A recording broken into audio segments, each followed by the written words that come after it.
आज हम एक ऐसी दिलचस्प कहानी सुनेंगे जो एक छोटे से हुक्म से शुरू हुई और एक यादगार एडवेंचर बन गई। ये कहानी है हसन और उसके खानदान की और गोड़रा रेलवे स्टेशन पर गुजारे गए एक ऐसे दिन की जो हमेशा के लिए उनकी यादों का हिस्सा बन गया। हर बड़ी कहानी की शुरुआत कहीं ना कहीं से तो होती ही है। अच्छा, हमारी इस कहानी की शुरुआत होती है घर से, जहां हसन अपने काम में मसरूफ था। लेकिन तभी घर के सबसे छोटे और शरारती फर्द यानी अरसम ने एक ऐसी फरमाइश कर दी जिसे टालना समझे नामुमकिन था। हसन भाई बाहर जाना, बस इतनी सी बात थी। 1.5 साल के अरसम की ये मासूम सी फरमाइश ही वो चिंगारी थी जिसने पूरे दिन के एडवेंचर को समझे भड़का दिया। और यहीं से कहानी में एक दिलचस्प मोड़ आता है। हुसैन ने तो फौरन हाँ कर दी और फिर देखते ही देखते ये छोटा सा प्लान एक बड़ी मुहिम में बदलने लगा। एक के बाद एक नए लोग इसमें शामिल होते गए तो टीम बनना शुरू हुई। सबसे पहले चाचू ने मशवरा दिया कि गोल्डा रेलवे स्टेशन चलते हैं, और फिर क्या था, आमल और हुसैन भी पूरे जोश के साथ इस सफर का हिस्सा बन गए। तो यूं एक छोटी सी टीम एक बड़े एडवेंचर के लिए बिल्कुल तैयार थी। और इस टीम का कप्तान भला कौन था? जाहिर है हसन। वो सिर्फ एक बड़ा भाई नहीं था, बल्कि एक मुहाफिज, एक गाइड था जिसकी नजरें हर वक्त सफर और खास तौर पर नन्हे अरसम पर टिकी हुई थीं। और फिर आखिरकार वो लम्हा आ ही गया जब टीम अपनी मंजिल पर पहुंची।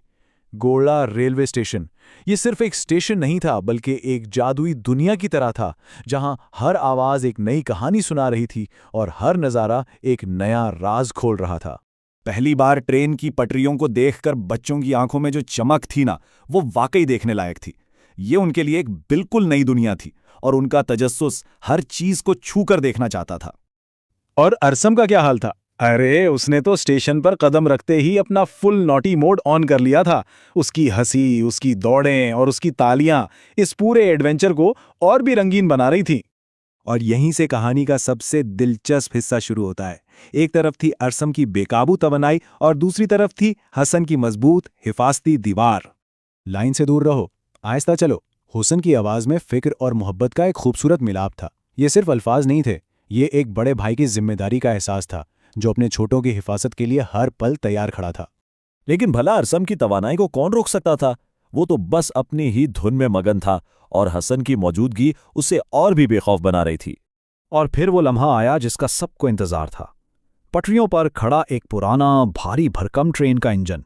बच्चों की आंखें तो हैरत से फैल गईं और वो सब एक साथ उसकी तरफ दौड़ पड़े। अब ये ट्रेन उनका अपना किला थी। कोई उसके पहियों को छू रहा था तो कोई उसकी सीढ़ियों पर चढ़ने की कोशिश में लगा था। हर बच्चा अपनी छोटी सी दुनिया में इस बड़ी सी मशीन को समझने की कोशिश कर रहा था। ये सिर्फ खेल नहीं था, बल्कि एक सबक भी था। बच्चे अपने हाथों से तारीख को छू रहे थे और इस तजुर्बे से बहुत कुछ सीख रहे थे। अच्छा, इस एडवेंचर ने बच्चों को सिर्फ तफरीह ही नहीं दी, बल्कि कुछ बहुत कीमती सबक भी सिखाए। आइए देखते हैं कि इस रेलवे स्टेशन ने उन्हें क्या सिखाया।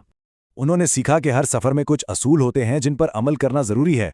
ये भी सीखा कि एक दूसरे का साथ देना कितना जरूरी है, और सबसे बढ़कर ये कि हर एडवेंचर को एक अच्छे लीडर की जरूरत होती है, बिल्कुल हसन की तरह। दिन ढलने के साथ साथ ये मुहिमजोई भी अपने अख्तिताम को पहुंची। कदम थके हुए थे, लेकिन चेहरों पर एक इत्मीनान भरी मुस्कुराहट थी। ये एक ऐसा दिन था जिससे वो कभी नहीं भूलेंगे। गोला रेलवे स्टेशन तो पीछे रह गया, लेकिन उस दिन की यादें हमेशा उनके साथ रहेंगी। ये एक ऐसा खजाना था जिसे उन्होंने मिलकर कमाया था।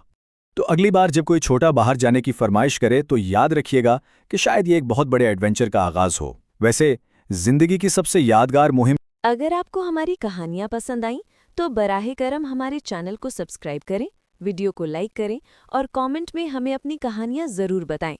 आप अपनी स्कूल की, बचपन की या कोई भी दिलचस्प कहानी हमें भेज सकते हैं। हम उन्हें अपने चैनल पर एक खूबसूरत कहानी की शक्ल में पेश करेंगे।